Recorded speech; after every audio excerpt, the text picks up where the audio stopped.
ایک علاقے میں ایک حکیم صاحب رہتے تھے اور اس حکیم صاحب کا انداز یہ ہوتا تھا کہ جیسے ہی وہ اپنے دواخانہ جانے لگتے تو اپنی بیوی سے کہتے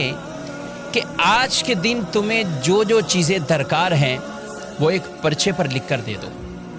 اس کی اہلیہ وہ تمام چیزیں لکھ کر ان کو وہ چٹ تھما دیتی۔ وہ جاتے اور اپنے دواخانہ پر پہنچ کر جب وہ پرچہ سامنے رکھتے تو پھر ان کے سامنے ان کی قیمتوں کو لکھ دیتے اور ٹوٹل کرنے کے بعد وہ یہ کہتے، یا اللہ میں ان اخراجات کی وجہ سے آج اس جگہ موجود ہوں اور تیری عبادت چھوڑ کر ہی اس لیے آیا ہوں کہ میرے گھر کے یہ اخراجات پورے ہوں، اور جیسے یہ میری ضرورت پوری ہوگی میں اپنے اس دکان کو بند کر کے دوبارہ تیری عبادت میں مشغول ہونے کے لیے چلا جاؤں گا۔ یہ معاملہ اس کا چلتا رہا۔ ایک دن تو عجیب ہی معاملہ ہوا کہ جب دواخانہ پہنچے، پرچے کو سامنے رکھا، چٹ کو دیکھتے جا رہے ہیں، کہیں دودھ اور چینی اور گھر کے دیگر ضروریات کا تذکرہ ہے، لیکن لکھتے لکھتے ان کی بیوی نے سب سے آخر میں لکھا کہ بیٹی کا جہیز کا سامان۔ یہ پڑھتے ہی وہ گویا کہ دن میں ہی انہیں تارے نظر آنے لگ گئے اور وہ کچھ کھو گئے کہ یہ کیسے ہوگا، لیکن سب قیمتوں کو وہ لکھتے لکھتے جب اس جملے پر پہنچے تو حکیم صاحب نے آگے تحریر کیا کہ یہ اللہ کے کام ہیں، اللہ ہی جانے۔ حکیم صاحب نے یہ جملہ لکھا اور دواخانہ پہ جو مریض موجود تھے ان کو دوائیاں دینا شروع کی۔ ابھی ایک دو آدمیوں سے ہی فارغ ہوئے تھے کہ اچانک حکیم صاحب کے مطب کے سامنے ایک بڑی کار آ کر رکتی ہے اور اس میں سے ایک سوٹ بوٹ، ایک خوبصورت لباس پہنے ہوا آدمی کار سے باہر نکلتا ہے اور وہ حکیم صاحب کے دواخانہ میں داخل ہو جاتا ہے۔ حکیم صاحب جیسے ہی اپنے مریضوں سے فارغ ہوئے تو اس کو کہنے لگے کہ بھائی اگر آپ کو دوا چاہیے تو میرے قریب آ جائیں، میں آپ کی نبض چیک کرتا ہوں، آپ کو دیکھ لیتا ہوں، اور اگر کسی اور مریض کے لیے چاہیے تو مجھے اس کے حالات بتائیں، کیفیت بتائیں۔ وہ آدمی کہنے لگا، حکیم صاحب شاید آپ نے مجھے پہچانا نہیں ہے، اور آپ کیسے پہچان سکتے ہیں؟ 15-16 سال کا عرصہ گزر گیا ہے۔ حکیم صاحب کچھ حیران سے ہوئے کہ آخر کون سے یہ راز سے پردہ اٹھانے والے ہیں۔ وہ آدمی کہنے لگا، آج سے 16 سال قبل آپ کی اسی دکان کے سامنے سے میرا گزر ہو رہا تھا اور یہی دکان کے قریب ہی ہماری گاڑی کا ٹائر پنچر ہوا اور میں باہر دھوپ میں کھڑا تھا، آپ نے دیکھا تو آپ نے کہا کہ اندر آئیے، اسٹول پر بیٹھ جائیں۔ میں اندر آیا، میں نے آپ کو دیکھا، لوگوں کو دوائیاں دے کر آپ اب فارغ بیٹھے ہیں، ایک چھوٹی سی بچی آپ کے پاس کھڑی اور آپ سے کہہ رہی تھی بابا چلیے نا، بھوک لگی ہوئی ہے، چلیے گھر کو چلتے ہیں۔ آپ اسے کچھ ٹہلنے کا کہہ رہے تھے۔ میں نے سوچا میں ایسے ہی آپ کی دکان میں بیٹھا ہوں، چلو کوئی دوائی آپ سے کہہ دوں اور اسی بہانے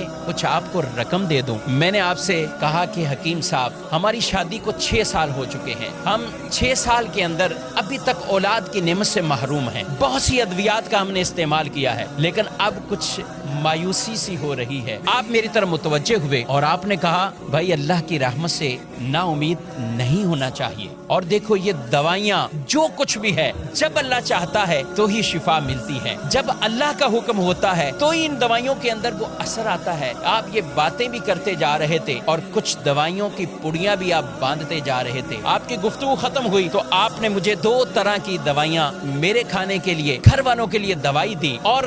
یہ دیتے ہوئے دعا بھی دی کہ اللہ نے چاہا تو اس میں اثر ہوگا اور آپ کو اللہ اولاد کی نعمت سے نوازے گا۔ میں نے کچھ پیسے نکالے، آپ سے پیسے پوچھے اور آپ کی طرف بڑھانے لگا تو آپ نے ایک جملہ کہا کہ نا پیسے نہیں، آج کا کھاتا کلیئر ہو چکا ہے، آج کھاتا بند ہو چکا ہے۔ میں کچھ سمجھا نہیں۔ قریب ہی بیٹھے ایک آدمی نے کہا حکیم صاحب کی مراد یہ ہے کہ حکیم صاحب جب گھر سے آتے ہیں تو آتے ہی سامنے گھر کی ضروریات کی چٹ کو رکھتے ہیں، جتنے پیسوں کی ضرورت ہو تو پھر وہ کمانے کی صورت میں اپنی دکان کو بند کرتے ہیں اور گھر کو روانہ ہو جاتے ہیں۔ بڑے نیک سیرت حکیم ہیں اور اللہ کی عبادت میں مشغول ہو جاتے ہیں۔ میں کچھ حیران سا رہ گیا اور دل ہی دل میں شرمندہ ہو رہا تھا کہ میں کیسا انسان ہوں کہ سوچ رہا تھا کہ شاید یہ میرا بیٹھنا ان پر بوجھ لگ رہا ہے اور یہ کتنے عظیم اور نیک انسان ہیں۔ وہ شخص حکیم صاحب کی باتیں سن کر دل ہی دل میں کہہ رہا ہے کہ میرے شک شبے یقین میں بدل چکے ہیں اور اس دوائی میں ضرور ہمارے لیے کوئی اثر ہوگا اور اللہ پاک اپنی رحمت سے ہمیں اولاد بھی دے گا۔ گھر جاتے ہی اپنی اہلیہ سے، بیوی سے وہ آدمی پوری کہانی کو بیان کرتا ہے۔ اس کی بیوی نے اسے کہا کہ ضرور وہ اللہ کا کوئی نیک بندہ ہے وہ نیک انسان ہے، اس کی دی ہوئی اس دوائی کے اندر ضرور ہمارے لیے اثر ہوگا، کیوں نہ ہو یقینی کیفیت کے ساتھ ہم اسے استعمال کریں۔ کہاں ہم استعمال کرتے رہے۔ الحمدللہ اس وقت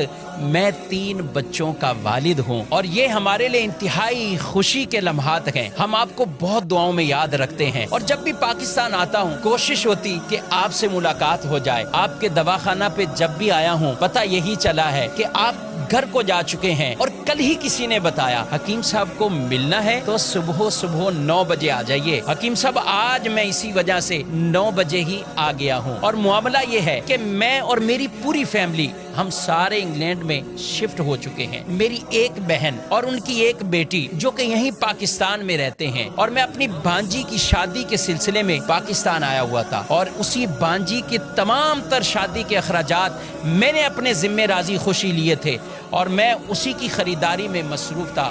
معاملہ کچھ یوں ہوا ہے کہ میں اپنی بھانجی کے ساتھ لاہور میں کبھی پاکستان کے دوسرے شہروں میں جا رہا تھا، سب جہیز کا سامان سب تیاری ہو چکی ہے، لیکن اسی دوران میری بھانجی کو بہت تیز بخار تھا، اور وہی بخار میری بھانجی کی موت کا سبب بنا ہے۔ میں اور میری بیوی جب آپس میں بیٹھے سامان خرید چکے ہیں، سب کچھ کر لیا ہے، اب اس سامان کا کیا جائے، تو فوراً آپ کی طرف ہمارا خیال گیا کہ جب 16 سال پہلے ہم آپ کے مطب میں آئے تھے تو ایک چھوٹی سی بچی وہ آپ کے پاس کھڑی کہہ رہی تھی بابا جان گھر چلو مجھے بھوک لگی ہے، تو میری بیوی نے مجھ سے کہا کیوں نہ ہو کہ ہم حکیم صاحب کا شکریہ اس انداز سے ادا کر دیں کہ یہ سارا بھانجی کا جو جہیز کا سامان ہے یہ حکیم صاحب کے گھر پہ پہنچا دیں، اور وہ ساتھ کہنے لگے کہ آپ نے مجھے اس بات سے منع نہیں کرنا ہے، رد نہیں کرنا، ہم بڑی امیدوں سے آپ کے پاس آئے ہیں، یہ سامان آپ کی بیٹی کے لیے ہم بطور گفٹ لے کر آئے ہیں۔ بس وہ کیا باتیں بتا رہے تھے کہ حکیم صاحب کی آنکھوں سے آنسو جاری ہو گئے، وہ روتے ہوئے، اور انہوں نے وہ چٹ نکالی اور وہ چٹ اور وہ پرچہ اس آدمی کے سامنے رکھا اور کہا بھائی محمد علی یہ دیکھو آج کے ہی دن میری بیوی نے گھر کے سودا سلف اور سامان کے ساتھ آخر میں بیٹی کے جہیز کا سامان بھی لکھا، اور میں نے دیکھو آگے کیا لکھا ہے، یہ اللہ کا کام ہے، اللہ جانے، اللہ بہتر سبب بنانے والا ہے۔ میں نے آگے یہ جملہ لکھ کر یہ معاملہ یہی کلوز کر دیا تھا، مگر میرے رب کی رحمت اور شان کریمی آپ دیکھیے کہ میں یہاں سے اٹھا نہیں ہوں، میرے رب نے اس چیز کا اہتمام کر دیا ہے۔ حکیم صاحب کہنے لگے محمد علی صاحب آپ کی بھانجی کا صدمہ وہ ضرور ہے، مگر میں تو رب کی شان اور رب کی قدرت پر حیران ہوں کہ آج میں گھر واپس خالی ہاتھ نہیں پلٹا۔ یہی کہتے ہیں کہ جس کا اللہ پر بھروسہ وہ مضبوط ہو جائے، توکل اور اعتماد مضبوط ہو جائے، پھر اللہ ان کے لیے اسباب پیدا فرماتا ہے۔ ہمیں بھی چاہیے حلال کمائیں، حلال کے لیے تگودو کرتے رہیں۔ رسول مکرم صلی اللہ علیہ وآلہ وسلم فرماتے ہیں کچھ گناہ ایسے ہیں کہ جنہیں نہ نماز ختم کرتی ہے نہ روزہ ختم کرتا ہے، ہاں روزی کی تمنا میں، روزی کی تلاش میں غم زدہ ہونا، یہ غم ان گناہوں کو ختم کر دیتا ہے۔ اور جب آدمی اللہ سے ڈرتے ہوئے رزق کی تلاش میں جاتا گئے، اللہ خود قرآن پاک میں ارشاد فرماتا ہے وَمَن يَتَّقِ اللَّهَ يَجْعَل لَّهُ مَخْرَجًا وَيَرْزُقْهُ مِنْ حَيْثُ لَا يَحْتَسِبُ، اور جو اللہ سے ڈرے اللہ اس کے لیے راستے پیدا فرماتا ہے اور اسے وہاں سے رزق دیتا ہے جہاں سے اسے گمان بھی نہیں ہوتا۔ اللہ رب العالمین ہم سب کو ایسا توکل، ایسا بھروسہ اختیار کرنے کی توفیق عطا فرمائے۔